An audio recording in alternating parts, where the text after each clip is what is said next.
Assalamualaikum warahmatullahi wabarakatuh. Alhamdulillah, summa salatu wassalamu ala rasulillah wa ba'du. Saudaraku seiman, kali ini kita akan mempelajari wujubu ta'ati rasulillah sallallahu alaihi wasallam wa tarku kulli qaulin li qaulihi. Wajibnya kita mentaati Rasul sallallahu alaihi wasallam dan meninggalkan seluruh pendapat-pendapat yang menyelisihi Rasul sallallahu alaihi wasallam. Kita akan sebutkan beberapa ayat dan juga hadis Rasul sallallahu alaihi wasallam akan wajibnya kita mentaati Rasul sallallahu alaihi wasallam. Di antaranya Allah Subhanahu wa taala sebutkan dalam Quran surah An-Nisa ayat 65.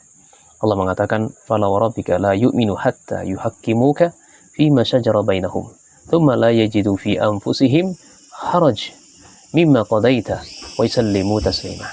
Dalam ayat ini secara tegas Allah Subhanahu wa taala menjelaskan kepada Nabi Muhammad sallallahu alaihi wasallam, "Wahai Muhammad, seseorang itu ketika terjadi perselisihan dengan diri mereka, kemudian berikan solusi kepada mereka, berikan jalan keluar kepada mereka.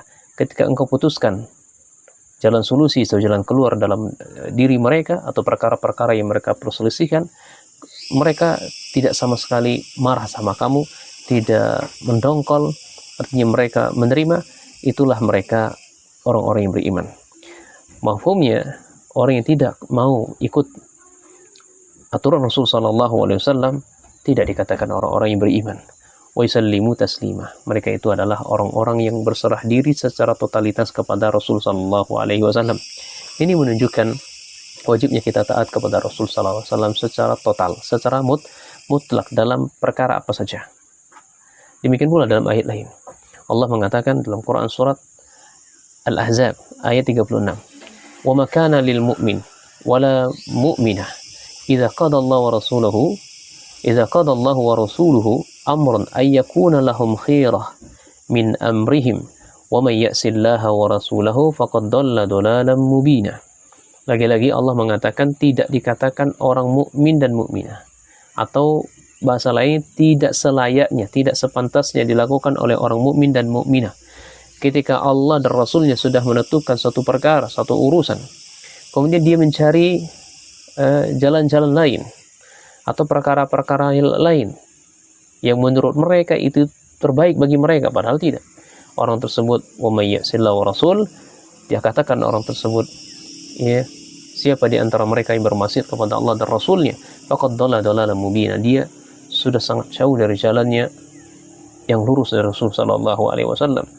Jadi dua ayat di atas tidak dikatakan beriman. Demikian pula dia tidak dikatakan wanita yang beriman pula. Ketika Allah dan Rasulnya sudah memutuskan suatu perkara, dia malah memilih pendapat lain, pendapat Syekh fulan, guru fulan, padahal sudah jelas Allah Subhanahu wa taala menentukan hukuman ini untuk diri ini, namun dia milih yang lain.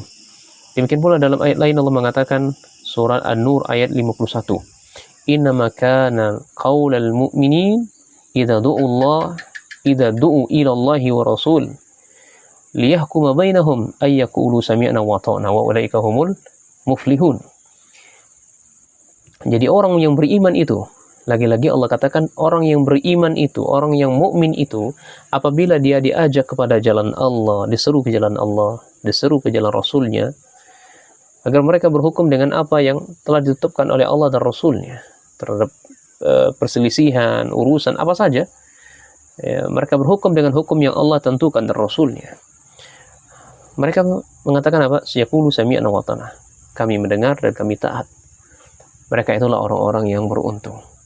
Jadi 3 ayat yang kita sebutkan di atas tidak dianggap beriman, tidak dianggap beriman, tidak dianggap beriman ketika Allah sudah menetapkan suatu perkara. Apa sih misalnya dalam masalah hukum, apa misalnya hukum ini, hukum itu, amal ibadah ini, ya, perbuatan ini, perbuatan itu sudah dijelaskan oleh Allah Subhanahu wa taala dalam Al-Qur'an. Kita tinggal mengikuti saja. Demikian pula Rasulullah SAW sudah mencontohkannya, sudah memperhatikannya. Kita tinggal ikuti saja secara sederhana, sesingkat, semudah itu. Tinggal mengikuti saja apa yang sudah dilakukan oleh Rasul, sudah dicontohkan Rasul sallallahu alaihi wasallam. Dialah orang-orang yang beriman kepada Allah Subhanahu wa taala. Dialah orang-orang yang beruntung diselamatkan oleh Allah Subhanahu wa taala ya dari azabnya. Kemudian ditutup ayat yang ketiga, yang keempat, falyahzaril ladzi yukhalifuna an amrih an tusibahum fitnah aw yusibahum azabun alim. Hati-hatilah kalian, ini ancaman dari Allah Subhanahu wa taala bagi orang-orang yang menyelisihi Allah dan Rasulnya dalam perkara ibadah, perkara amaliyah dan seterusnya. Hati-hatilah kalian menyelisihi Allah dan Rasulnya, akan diberikan timpakan kepada kalian sebuah fitnah. Fitnah ini para ulama menafsirkan adalah seperti Imam Ibnu Katsir yang lainnya adalah kekufuran, kebid'ahan, munafik, perbuatan nifak. Ini hati-hati. Ini Rasul sudah melakukan perbuatan A ini. Ya, tapi kita mengada-ngadanya, mengkreasinya,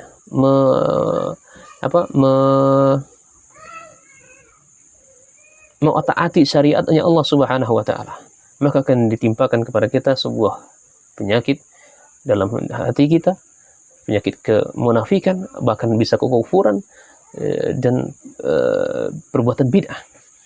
Au yusibahum azabun alim, ini di dunia akan ditimpakan kepada mereka azab yang sangat keras dari Allah Subhanahu wa taala. Mari kita lihat bagaimana Imam Ibnu Katsir rahimahullah ketika menafsirkan ayat ini. Jadi kata Imam Ibnu Katsir rahimahullah, setiap perkataan kita, perbuatan kita itu harus ditimbang dengan apa yang dilakukan oleh Rasul, apa yang dikatakan oleh Rasul sallallahu alaihi wasallam. Fama wafaqa ya zalika qubil. Apabila perkataan, perbuatan, amaliyah kita ini sesuai dengan apa yang dilakukan oleh Rasulullah, maka kubil, diterima. Wa ma khalafahu fahuwa mardud. Manakala menyelisihi apa yang diucapkan oleh Rasul, dibuat oleh Rasul sallallahu alaihi wasallam, dilakukan oleh Rasulullah, maka dia tertolak ala qailihi wa fa'ilihi. Ya, ditolak dari orang yang mengucapkannya, dari orang yang melakukannya, kainan makana, siapapun dia, tidak peduli. Kama sabata fi sahihain wa ghairihima an Rasulullah sallallahu annahu qala man amila amalan laysa alaihi amruna fa waradun.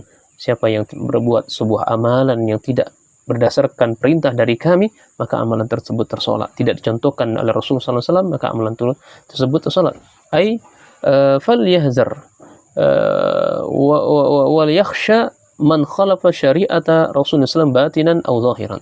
Hati-hatilah bagi orang-orang yang menyelisih syariat Allah, syariat Rasulnya, baik secara batin maupun zahir. Antusibahum fitnah, ay fi qulubihim, dalam hati kita ditimpakan kepada kita fitnah yang di dalam hati kita, min kufrin, kekufuran, au nifakin, au bid'ah, au yusibahum adzabun alim, ditimpakan kepada mereka azab yang sangat keras, ay fi dunya, di dunia kita, berupa apa? Biqatlin. Banyak terjadi pembunuhan, au haddin, ada hukum had, atau habsin, kita di penjara, au nahwi dzalika, atau hal-hal yang lainnya. Jadi kalau kita menentang Allah, menentang Rasulnya sallallahu alaihi wasallam, ya bahkan banyak terjadi pertumpahan darah di tengah kita, nanti akan dipenjara dan seterusnya dari azab-azab ketika di dunia ini. Kemudian terakhir dari sahabat Abu Hurairah radhiyallahu taala anhu, Nabi SAW bersabda, kullu ummati yadkhulul jannata, setiap umatku pasti masuk surga, illa man aba, kecuali orang-orang yang enggan.